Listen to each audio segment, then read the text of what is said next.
Bakit ba kailangan mag-beat? Sayang din na.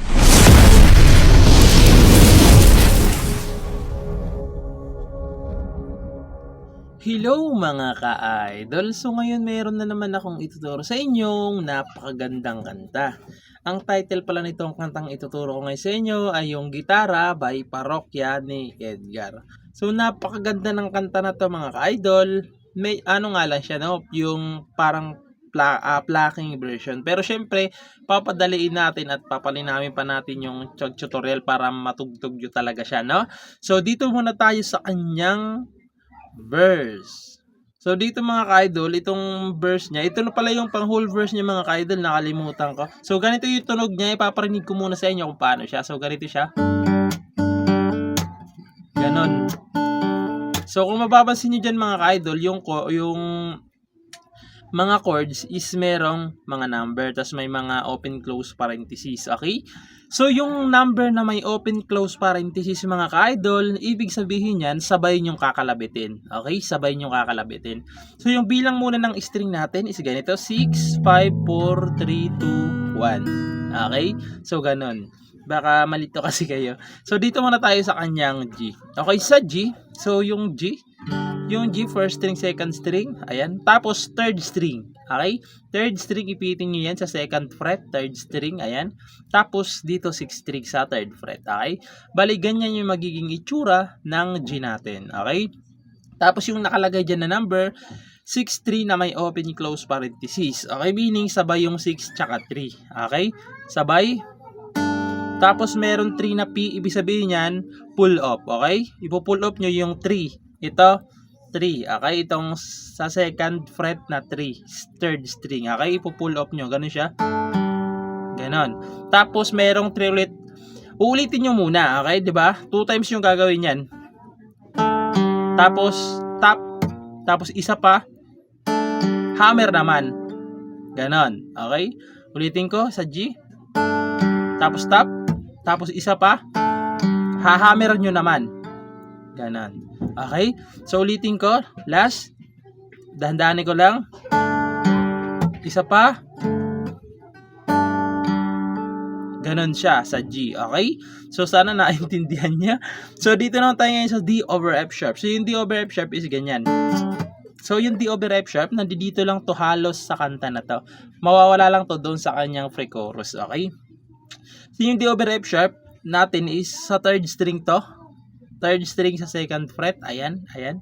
Ito naman sa fifth string sa second fret pa rin. Bali dito siya. Ayan. Ganon pa rin. Ang nag-iba lang sa kanya is yung bass 5, pati 3, 2 sabay. Ganon. Ganon pa rin yung ano niya, hammer pull up pa din. Ay pull up hammer, baliktad tuloy. Ganon siya. Tapos stop. Tapos ulitin nyo lang ulit. Hammer naman.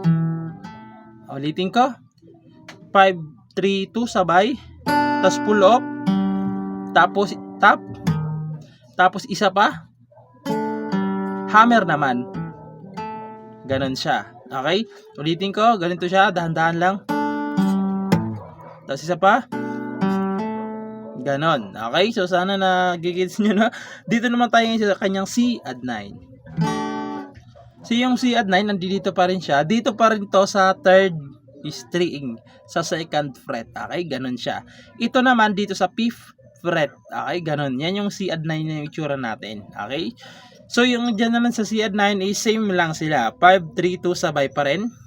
5, 3, 2 sabay. Pull up pa rin. Ganon. Pull up. Tapos tap ulit. Tapos isa pa. Hammer naman. Ganon. Okay, ulitin ko. Dahan-dahan. Tap. Tapos isa pa. Hammer naman. Okay, so ganon siya. Dito naman tayo sa kanyang D sus4. So yung D sus4, naka-D kayo. Diba D? Diba naka-D kayo? Iipit nyo lang to dito sa third fret first string. Ayan. Ganyan yung tsura niya. Ayan. Istramin nyo pababa. Tapos tanggal. Angat. Tap. Okay, ulitin ko, dahan-dahanin ko. Naka vicious 4 kayo, strum down. Tapos angatin to, strum up, tap. Tapos aangatin nyo tong gitna. Aangatin nyo tong first string sa second fret, aangatin nyo yan. Strumin nyo ulit pababa.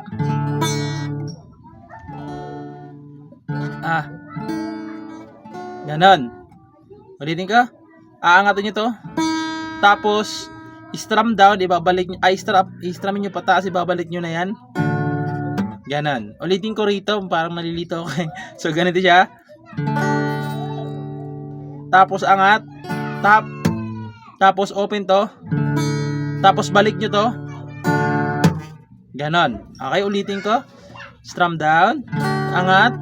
Strum up. Tap. Tapos, angat to. Strum down. Tapos, balik. Strum up. Ganon. Okay? So, sana naiintindihan nyo, no? So, i-demo ko ng hanggang D na. Okay? So, dito lang ako magpe-play, no? Para mas malinaw yung tunog. So, ganito siya kapag plinay na.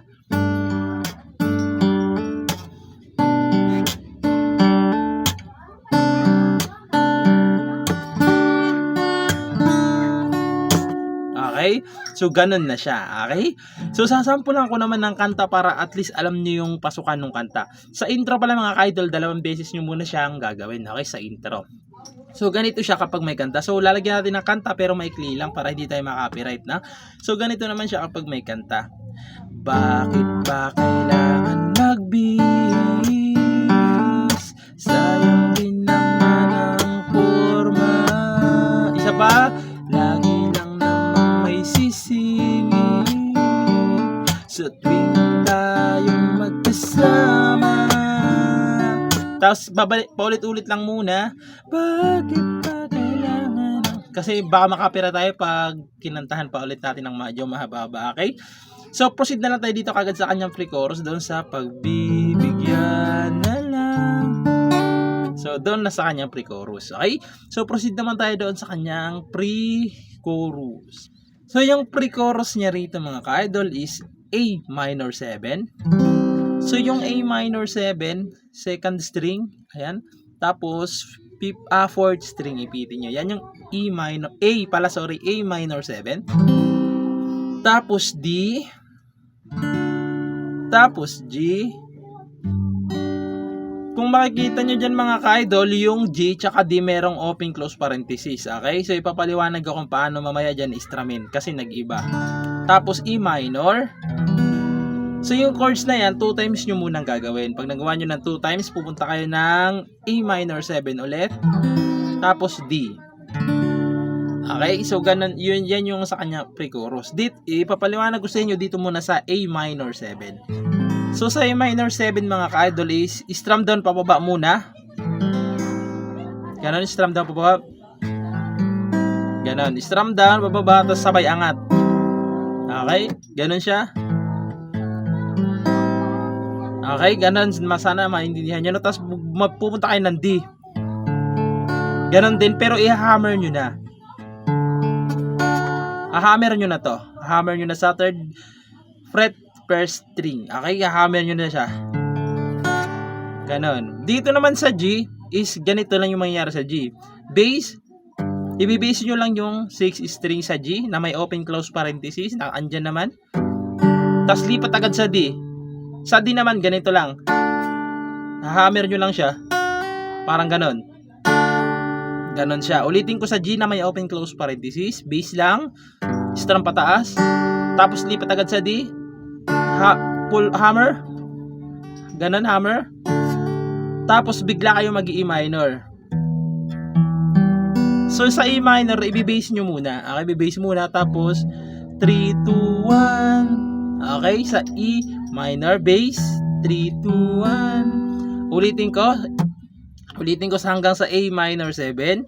So dahan-dahanin lang natin. Strum pababa muna. Tapos sabay taas. Tapos D. Ganon din. Tapos hammer. Tapos sa G na may open close parenthesis, bass. D. E minor. Okay? 2 times yung gagawin niya mga ka-idol ha. So ganito naman siya kapag may kanta. Okay? Dito lang ako magpi-play para mas malinawan kayo ng tunog. Ganito naman siya kapag may play. Pagbibigyan na lang silang magkandara pa nang manligaw sa'yo. Na na na na na na na na na na na na na. Tapos yung sa A minor 7 tsaka D na last, di daraan na lang sa gitara. Tapos papasok na naman yung kanyang verse kanina. Teng teng teng teng teng teng teng teng teng teng teng. So ganun lang siya. So ayun lang, sana naintindihan niyo yung tutorial natin ngayon mga ka-idol, kahit medyo naguguluhan ako. So ayun lang, sana naintindihan niyo at good luck sa bago niyong matututunan.